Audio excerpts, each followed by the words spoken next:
اسی لیے اللہ کے رسول صلی اللہ علیہ وسلم نے ایک دعا سکھائی ہے، امام طبرانی رحمۃ اللہ علیہ کی کتاب الدعا میں حدیث نمبر 912 ہے۔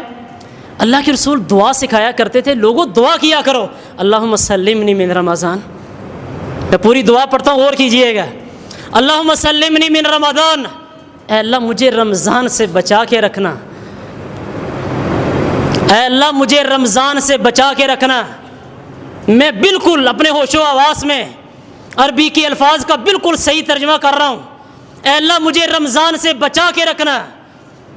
اور پیارے پیغمبر کے دوسرے الفاظ، اللہم سلم رمضان علی، اے اللہ اس رمضان کے مہینے کو میرے لیے بچا کے رکھنا، وتسلمہ منی متقبلا، اے اللہ اس رمضان کے مہینے کو مجھ سے بالکل صحیح سالم قبول کر لے، مجھے رمضان سے بچا کے رکھنا۔ کیا مطلب ہوا؟ اے اللہ رمضان کے مہینے میں رمضان کو میرے لیے سلامت رکھنا کہ میں رمضان کے مہینے میں باتیں کر سکوں، میں رمضان کے مہینے میں اپنے گناہ معاف کروا سکوں۔ اور جب بندہ یہ کہتا ہے نا کہ اللہم سلمنی من رمضان، اے اللہ مجھے رمضان سے بچا کے رکھنا، اے اللہ مجھے ایسا نہ بنانا کہ میں رمضان کے مہینے میں اپنے گناہ نہ معاف کروا سکا اور میں کہیں رمضان کے مہینے میں تیری پکڑ کا شکار نہ ہو جاؤں۔ جیسے اللہ کے رسول صلی اللہ علیہ وسلم نے فرمایا، معاف کر گیا وہ بندہ، معاف کروا لیے اس بندے نے اپنے گناہ، جس بندے نے معافی مانگ لی، اور جو بندہ نہیں کروا سکا اللہ ذلیل و خوار کر دے گا دنیا اور آخرت میں۔ اللہ ہمیں بچا کے رکھے۔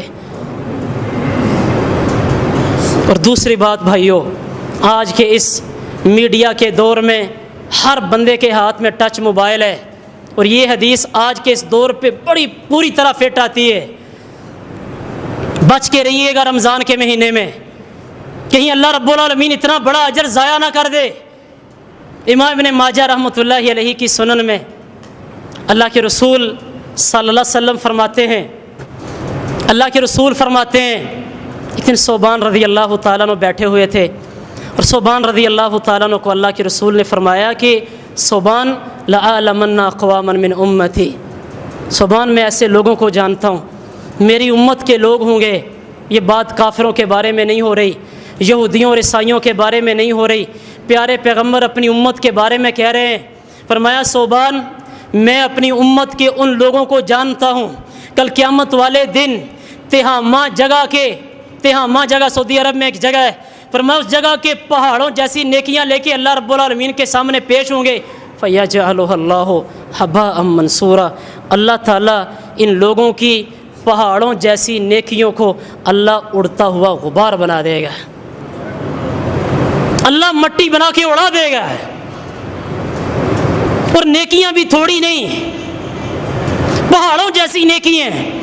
پیارے پیغمبر فرما رہے ہیں کہ اللہ تعالیٰ بالکل ضائع کر کے رکھ دے گا۔ اور لوگ کون ہوں گے؟ ڈر لگتا ہے۔ پیارے پیغمبر فرماتے ہیں میری امت کے لوگ ہوں گے۔ صوبان رضی اللہ تعالیٰ عنہ آگے سے پوچھتے ہیں اللہ کے نبی، یا رسول اللہ صفہم لنا، اللہ کے نبی بتائیں تو صحیح یہ لوگ کون ہوں گے؟ آگے اللہ کے رسول صلی اللہ علیہ وسلم نے 3 باتیں ارشاد فرمائیں، اور تینوں کی تینوں انتہائی خطرناک ہیں۔ پہلی بات پیارے پیغمبر یہ فرماتے ہیں، فرمایا صوبان یہ لوگ من اخوانکم، یہ تمہارے ہی مسلمان بھائی ہوں گے۔ فرمایا صوبان ومن جلدتکم، فرمایا صوبان یہ تمہارے ہی کنبے خاندان قبیلوں میں رہنے والے لوگ ہوں گے۔ اور تیسری بات اس سے زیادہ خطرناک، اللہ کے رسول علیہ الصلوۃ والسلام فرماتے ہیں صوبان یاخذون من اللیل کما تاخذون، فرمایا صوبان جس طرح تم راتوں کو اٹھ کے تہجد پڑھتے ہو یہ لوگ بھی راتوں کو اٹھ کے تہجد پڑھتے ہوں گے۔ تم نے رمضان کی راتوں میں قیام کیا، یہ لوگ بھی رمضان کی راتوں میں قیام کرتے ہوں گے۔ تم عبادتیں کرتے ہو، میری امت کے یہ لوگ بھی عبادتیں کرتے ہوں گے، اور اللہ تعالیٰ ان کی ساری نیکیوں کو اڑتا ہوا غبار بنائے گا۔ پیارے پیغمبر کے الفاظ ہیں اللہ کے رسول علیہ الصلوۃ والسلام سے۔ سبحان رضی اللہ تعالیٰ پھر تعجب کا شکار ہوئے، اللہ کے نبی معاملہ کیا ہے؟ اتنا بڑا معاملہ اللہ نے ان کے ساتھ کیوں کیا؟ اللہ کے رسول صلی اللہ علیہ وسلم فرماتے ہیں صوبان اذا خلو بمحارم اللہ انتہکوها، اذا خلو بمحارم اللہ انتہکوها، فرمایا صوبان یہ لوگوں کے سامنے نماز پڑھتے تھے، رات کو تراویح کی نماز پڑھتے تھے، لوگوں کے سامنے انہوں نے روزہ رکھا ہوتا تھا، لوگوں کے سامنے یہ نمازیں ادا کرتے تھے، ماں باپ کے سامنے قرآن مجید کھول کے تلاوت کیا کرتے تھے۔ فرمایا اذا خلوا بمحارم اللہ انتہکوها، فرمایا صوبان جب یہ اکیلے ہوتے تھے، انہیں کوئی دیکھنے والا نہیں ہوتا تھا، اور یہ وہاں پہ بیٹھ کے اللہ کی حرمتوں کو پامال کرتے تھے، گناہ کرتے تھے، اکیلے بیٹھ کے گناہ۔ تراویح کی نماز ہم نے پڑھ لی، سارا دن روزہ ہم نے رکھ لیا، نماز ہم نے پڑھ لی، اکیلے بیٹھ کے میں موبائل پہ کیا دیکھ رہا ہوں میرے علاوہ کسی کو نہیں پتہ، گھر میں ہم اکیلے کمرے میں کیا دیکھتا ہوں میرے گھر والوں کو نہیں پتہ۔ اور اللہ رب العالمین کو ایسا بندہ انتہائی ناپسند ہے کہ جس نے لوگوں کے سامنے تو روزہ رکھا، لوگوں کے سامنے رات کو نماز تراویح پڑھ رہا ہے، اور اللہ تعالیٰ یہ کہتا ہے کہ بندے لوگوں کے سامنے لوگوں کو دکھانے کے لیے تراویح پڑھتا ہے، اکیلے ہوتا ہے تو مجھ سے ڈرتا نہیں؟